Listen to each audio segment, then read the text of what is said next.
അപ്പോൾ ഇത് കാണുന്ന ആൾക്കാരോട് അള്ളാഹു റസൂലാണ് ഞാൻ മുൻനിർത്തിയിട്ട് പറയാം. ഞാൻ ചെയ്തു പോയത് എല്ലാ തെറ്റുകുറ്റങ്ങൾക്കും മാപ്പ് തരിക. അപ്പോൾ പിന്നെ കുറച്ച് കടബാധ്യതകൾ, ബാങ്കിൻ്റെ വീട് മൊത്തം ലോണിൽ കിടന്ന് കഴിക്കുകയാണ്. എനിക്ക് 8 പെൺകുട്ടികളാണ്. നിങ്ങൾ തന്നെ പറഞ്ഞല്ലോ, ഏറ്റവും വലിയ നിധി ഒരു മനുഷ്യന്റെ അടുത്തുള്ള വീട്ടിലുള്ള രോഗികൾക്ക് സഹായിക്കുക, മറ്റുള്ളവരെ പാവങ്ങളെ ചേർത്ത് പിടിക്കുക. അള്ളാഹനെ മുൻനിർത്തിയിട്ട് ഞാൻ എനിക്ക് മാപ്പ് തന്നോളി. മരിച്ചു പോകാനുള്ള തട്ടിയ പൊരുത്തപ്പെട്ടില്ല. കടങ്ങൾ തീർന്നിട്ടില്ല. മക്കൾക്ക് ഒരു ചെറിയ നെടുമ്പ് വെച്ചിട്ടുള്ളൊരു വഴി കണ്ട് ബാക്കിയുള്ളത് ഞാൻ എന്നെ കൊണ്ട് കേൾക്കുന്ന കുറേശ്ശെ ഞാൻ തന്നു തീർത്തോണ്ട്.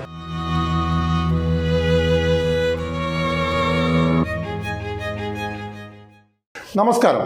കേരളത്തിൽ 25 വർഷത്തോളം ഹക്കീം തങ്ങൾ എന്ന പേരിൽ വ്യാജസിദ്ധം നടത്തി വന്നിരുന്ന വ്യാജസിദ്ധൻ തനിക്കൊരു അമാനുഷിക കഴിവുമില്ല, താനൊരു തങ്ങളുമല്ല, തനിക്ക് മതപരമായ ഒരു അറിവുമില്ല എന്ന് പറഞ്ഞ് രംഗത്ത് വന്നിരിക്കുകയാണ്. കൽപ്പകഞ്ചേരി വെട്ടിച്ചിറയിലെ ബാവയുടെ മകൻ ഹക്കീം എന്ന കൂലിപ്പണിക്കാരനാണ് തങ്ങളായി നേരത്തെ മാറിയിരുന്നത്. ഇന്ന് നമ്മുടെ മുന്നിലുള്ളത് ഹക്കീം തങ്ങൾ എന്നാണ് അറിയപ്പെട്ടിരുന്നത്. ഇന്ന് ഹക്കീം സാഹിബാണ്. അദ്ദേഹം ഒരുപാട് നിധി എടുത്തു കൊടുക്കാനൊക്കെയുള്ള ഒരുപാട് അങ്ങനെയുള്ള ചികിത്സകൾ നടത്തുന്ന മനുഷ്യനാണ്. ആർക്കും അദ്ദേഹത്തിനെ കൊണ്ട് നിധി എടുത്തു കൊടുക്കാനും കഴിഞ്ഞില്ല. ഒരുപാട് മനുഷ്യരെ സമ്പത്ത് അദ്ദേഹത്തിന് കയ്യിൽപ്പെട്ടു. ഇന്ന് അദ്ദേഹം മുഴുവൻ പട്ടിണിയിലാണ് ജീവിക്കുന്നത്. അദ്ദേഹം മക്കളും 3 ഭാര്യമാരില്ലേ, ഒരു ഭാര്യ മരിച്ചു.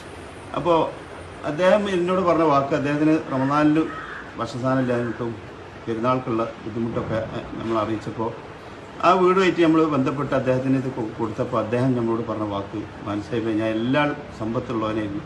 ഇന്ന് 2300 സ്ക്വയർ ഫീറ്റ് വീടുണ്ട്, പക്ഷെ അത് വിൽക്കണം. പല ആളുകളെ ശാപം മുതൽ എൻ്റെ കയ്യിലുണ്ട്. അതായത് അല്ലേ, ആ കാശെല്ലാം തിരിച്ചു കൊടുക്കണം എന്നൊക്കെയാണ് അദ്ദേഹത്തിൻ്റെ ഒരു മനസ്സ്. മറ്റുള്ളവരെ ഇനിയെങ്കിലും ഇങ്ങനെ നിധി എടുക്കുക എന്നുള്ള കഥ ഇല്ലാന്നും അതിലൊരു സത്യമില്ല എന്നാണ് അദ്ദേഹം പറയുന്നത്. അല്ലേ, എങ്ങനെയാണ് എൻ്റെ കഥ? ഒരു സത്യങ്ങളുമില്ല. എൻ്റെ പേര് ഹക്കീം എന്നാണ്. ഞാൻ വെട്ടിച്ചിറ കൽപ്പകഞ്ചേരിയാണ് ശരിക്കും എൻ്റെ നാട്. AV വാവാക്കാൻ്റെ മകനാണ് അബ്ദുൽ ഹക്കീം. അപ്പോൾ ജനങ്ങളായിട്ട് പേരെടുത്ത് വിളിച്ചതാണ് തങ്ങളെ എന്നുള്ളത്. അല്ല, ഞാനൊരു തങ്ങളോ മൂലരോ ഒന്നുമല്ല. എനിക്ക് മതപരമായിട്ടുള്ള അറിവില്ല, മറ്റുള്ളവരുമായിട്ടുള്ള അറിവ് എനിക്കില്ല. എന്തോ ഒരു സന്ദർഭത്തിൽ ഞാൻ ശരിക്കും ഒരിടത്ത് ഒരു മക്കാമ് സിയാർത്തുകളൊക്കെ കഴിഞ്ഞ് വന്നതിൻ്റെ ശേഷം ഞാൻ ഡ്രൈവറായിരുന്നു. പിന്നെ കൂലിപ്പണിക്ക് എല്ലാ പണിക്കും, ഇന്ന പണിയെന്നല്ല എല്ലാ പണിക്കും ഞാൻ പോയിരുന്നു. പെയിൻറ്റിങ്ങിനും കിണർ പണിക്കും തോട്ടം കൊത്താനും തെങ്ങ് വരക്കാനും പിടിക്കാനും എല്ലാ പണിക്കും ഞാൻ നടന്നിരുന്ന ആളാണ്. തേപ്പിനും ഇതിനൊക്കെ പടവേഴപ്പം ഹെൽപ്പറായിട്ടൊക്കെ അങ്ങനെ എല്ലാ കാര്യത്തിനും നടന്നിരുന്നതാണ്. അങ്ങനെ സുപ്രഭാതത്തിൽ തേച്ചിലേക്ക് ഞാനിങ്ങനെ മക്കാം സിയാർത്തുകളൊക്കെ പോയി വന്നതിൻ്റെ ശേഷം എന്തോ എനിക്കറിയില്ല അതിൻ്റെ സത്യാവസ്ഥകൾ. എൻ്റെ ആല് മാറി അങ്ങനെ ജനങ്ങളൊക്കെ പാടെ പറഞ്ഞുണ്ടാക്കി ജിന്നേറ്റിക്കണം കുടിച്ചിരിക്കുന്നുള്ള അങ്ങനെ ഓരോരുത്തർ ചികിത്സയ്ക്ക് വരലും കാര്യങ്ങളും തുടങ്ങി. അങ്ങനെ ജനങ്ങൾക്ക് എന്താ ചിലവർക്ക് ഇത് മാറലും പിടിച്ചലും തുടങ്ങി. അപ്പോൾ പിന്നെ ജനങ്ങൾക്ക് വിശ്വാസങ്ങൾ വരൽ തുടങ്ങി, ഇവനെ കൊണ്ട് കയ്യും പിടിക്കും എന്നുള്ളത്. അങ്ങനെ പിന്നെ ഓരോരുത്തർ വന്നതായി. അങ്ങനെ ഓരോ സന്ദർഭങ്ങൾ, അതായത് വളരെ ദൂരം ഓരോ പ്രശ്നങ്ങളും കാര്യങ്ങളും, അതായത് നമുക്ക് സാമ്പത്തിക ബുദ്ധിമുട്ടുകൾ, മക്കളൊക്കെ എണ്ണം കൂടുന്നതനുസരിച്ച് ഓരോ ബുദ്ധിമുട്ടും കാര്യങ്ങളും വരുമ്പോൾ ഞാൻ ഓരോരുത്തർക്കും ഓരോന്ന് പറഞ്ഞിക്കാണ്ട് ഇത്ര റുപ്യോ എന്ന് പറഞ്ഞിക്കൊണ്ടൊക്കെ മേടിച്ച് ഇതാക്കി. അങ്ങനെ പിന്നെ ഓരോരുത്തർ വന്നിട്ട് പറഞ്ഞു നമ്മളെ പേരിൽ അങ്ങനെ ഇന്നോടത്ത് നീതി ഉണ്ടെന്ന് ഇന്നോട് പറഞ്ഞിരിക്കണ്, അല്ല ഇങ്ങനെ നമുക്ക് എടുത്തുതരാൻ പറ്റുമോ പിടിച്ചോന്നൊക്കെ ചോദിച്ച് ഇതാക്കും. അപ്പം ചിലവരോട് ഞാൻ പറ്റൂല എന്ന് പറഞ്ഞു, ചിലവരോട് ഞാൻ എനിക്ക് പൈസൻ്റെ ബുദ്ധിമുട്ടാണ് നമുക്ക് എടുക്കാൻ പിടിക്കാറുണ്ട്. പലവരും എടുത്തുനിന്നായിട്ട് ഒരുപാട് പൈസകൾ ഞാൻ ലക്ഷങ്ങൾ മേടിച്ചിട്ടുണ്ട് പലവരും എടുത്തുനിന്നായിട്ടും. അപ്പോൾ അങ്ങനെ ഒരാൾക്കും ഇന്ന് ഈ നേരം വരെ ഒരു നിധിയോ കാര്യങ്ങളോ എടുത്തു കൊടുക്കാനോ പിടിക്കാനോ കഴിഞ്ഞിട്ടില്ല. എൻ്റെ അറിവിൽ അങ്ങനെ കഴിയില്ല. അതൊക്കെ അള്ളായിട്ട് തരാൻ ഉദ്ദേശിക്കുന്ന അത് പരച്ചോനായിട്ട് തരുന്നതാണ്. അല്ല ഒരു പടപ്പുകളെ കൊണ്ട് അത് താൻ എടുത്തു കൊടുക്കാൻ പറ്റും പിടിക്കുമ്പോൾ എൻ്റെ അറിവിൽ എനിക്ക് കഴിയില്ല. ഏറ്റവും വലിയ നിധി കിട്ടാനുള്ള മാർഗം എന്ന് പറഞ്ഞിട്ടുണ്ടെങ്കിൽ പാവപ്പെട്ടവനെ സഹായിക്കുക, പട്ടിണി എടുക്കണവനെ സഹായിച്ചു കൊടുക്കുക, അല്ല രോഗിയായി കിടക്കണവനെ സഹായിച്ചു കൊടുക്കുക, എന്നിട്ട് അള്ളാനോട് തീടുക പടച്ചൻ ഇതിൻ്റെ പേരിലും ഇതിൻ്റെ ബുദ്ധിമുട്ട് തീർത്ത് കൊണ്ടാന്നുള്ളത്. അല്ലാതെ ഈ മന്ത്രവാദത്തിൻ്റെ കാര്യത്തിൽ ഇതിലൊന്നും പൊന്നാരെ മക്കളെ ഒരാൾക്കും ദുനിയാവിൽ ഒരു കൈ വല്ല കൊടുത്തില്ല, ഏക റബ്ബിനല്ലാതെ. അല്ലാതെ ഞാൻ 21 ദിവസത്തിന് അടക്കം വെക്കുക, 11 ദിവസത്തിന് അടക്കം വെക്കുക, അങ്ങനത്തെ സംഗതികളൊന്നുമില്ല. അതൊക്കെ വെറുതെയാണ്. കാരണം ഇതൊക്കെ അള്ളാഹ്ക്ക് മാത്രം കഴിവുള്ള സംഗതിയാണ്. ഒരാളെ രോഗങ്ങൾ മാറ്റലും, ഒരാളെ സൊക്കുകൾ മാറ്റലും, ഒരാൾക്ക് റഹ്മത്ത് കൊടുക്കലും എല്ലാം ഹൈറും സിറും അള്ളാന്റെ വക്കലുള്ളതാ സംഗതിയാണ്. അപ്പൊ ഇന്ത്യ എത്ര ആൾക്കാർ നിധി പഠിച്ചെന്നുള്ള ഇതില് നിങ്ങൾ ഒരു 10-20 ആൾക്കാരൊന്നും മേടിച്ചിട്ടുണ്ടോ? 20 ആൾക്ക് നിധി പഠിച്ച എടുത്തു കൊടുക്കാറുണ്ട് മേടിച്ചിട്ടുണ്ടാവും. ഈ നിങ്ങളാ വീട്ടിൽ പോയിക്കാണ്ട് എന്താ കാണിക്കല്? ഓല വീട്ടിൽ പോയിട്ട് കാണിക്കും പിടിക്കും, നമ്മളോടെ വന്ന് കണ്ട് ഇതാക്കും പിടിച്ചു ചോദിച്ചു. പിന്നെ വെറുതെ സ്ഥലം കൊണ്ടുപോയിട്ട് കാണിച്ചു കൊടുക്കും, ഇന്നോടത്തുണ്ടെന്ന് പറയും. അപ്പൊ ചിലപ്പം വേറെ ആരെങ്കിലും വന്ന് കാണിച്ചു കൊടുത്താൽ അതേ സ്ഥലം തന്നെ സ്പോട്ടായിരിക്കും ഞാനും കാണിച്ചു കൊടുക്കേണ്ടത്. അത് എനിക്ക് അല്ല അപ്പൊ തരുന്നൊരു ഇതാണ് ഈ കാര്യം. എന്ത് എനിക്ക് നേരാൻ 10 രൂപ പോലെ മേടിച്ചാളൊരു മാർഗം അല്ല കാണിച്ചു തരുമല്ലോ. അപ്പൊ നല്ലവനക്കായാലും വെടക്കുള്ളവനക്കായിട്ടും അല്ല ഓനക്ക് ജീവിക്കാളൊരു മാർഗം കാണിച്ചു കൊടുക്കുന്ന ഒരു വഴി ഉണ്ടല്ലോ. നിങ്ങൾ ഈ നിധി എടുത്ത് കൊടുക്കാന്ന് പറഞ്ഞാൽ അധികം പണക്കാരല്ലേ വഞ്ചിച്ചിട്ടുള്ളത്. സമ്പന്നരായി അല്ല പൂർണ്ണമായിട്ടും പാവപ്പെട്ട് പട്ടിണി പാവങ്ങളെ ഞാൻ ഇതാക്കിയിട്ടൊന്നുമില്ല. പിന്നെ പൈസ വേണ്ടാന്ന് പറഞ്ഞു കഴിഞ്ഞിട്ട് എന്റെ പേരന്റെ ഉള്ളിൽ നിർബന്ധിച്ച് കൊടുക്കുന്ന ആൾക്കാർ ഇഷ്ടം പോലെ ഉണ്ട്. എടുത്തു കൊടുക്കാറുണ്ട്. വേണ്ട കുഴപ്പമില്ല കിട്ടൂല പിടിച്ചൂല അറിഞ്ഞിട്ടും നിർബന്ധിച്ചിട്ട് പൈസ ഒന്ന് കണ്ടതാക്കിയ ആൾക്കാരുണ്ട്.